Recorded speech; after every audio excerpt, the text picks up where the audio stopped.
শুনেছি doctor Mohammad Yunus sir ইউরোপে যাচ্ছেন। ওনাকে নাকি শেখ হাসিনার ভাগ্নে টিউলিপ সিদ্দিকী তার সাথে নাকি সাক্ষাতের চেষ্টা করছে। এই টিউলিপ সিদ্দিকী কে? শেখ রেহানার মেয়ে, যার সরাসরি ইন্ধনে দেশের ছাত্র জনতাকে হত্যা করা হয়েছে। এই টিউলিপ সিদ্দিকী কে? যে এই দেশের রাশিয়ার সাথে পারমাণবিক চুক্তি করার সময় এদেশের বিলিয়ন বিলিয়ন ডলার সে আত্মসাৎ করেছে। তার বিরুদ্ধে ব্রিটিশ সরকার তদন্ত করছে।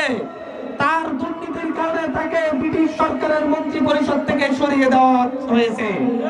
আমরা বলছি ডক্টর মোহাম্মদ ইউনূস স্যারকে অনুরোধ করব, সেই এই দেশের ছাত্র জনতার খুনির সাথে জড়িত টিউলিপ সিদ্দিকী, এদেশের মানুষের অর্থ পাচারের সাথে জড়িত টিউলিপ সিদ্দিকী, দুর্নীতির দায়ে মন্ত্রিত্বের পদ হারানো টিউলিপ সিদ্দিকীর ডাকে আপনি সাড়া দিবেন না, তার সাথে সাক্ষাৎ দিবেন না।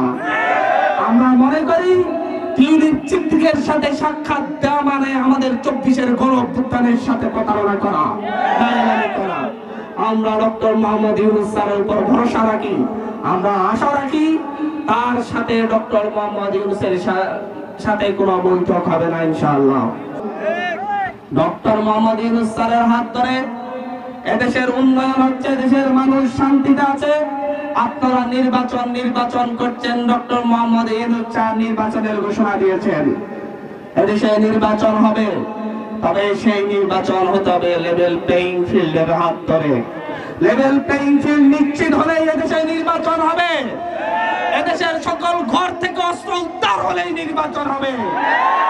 এই দেশের প্রতিটি অস্ত্রধারীকে গ্রেফতার করলেই তারপরে নির্বাচন হবে।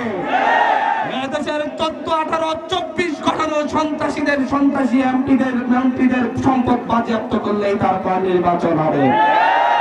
এদেশের শাসন ব্যবস্থা, নির্বাচন ব্যবস্থা, এদেশের বিচার ব্যবস্থার সংস্কার হলেই কেবল নির্বাচন হবে। তার আগে নির্বাচন এদেশে হবে না।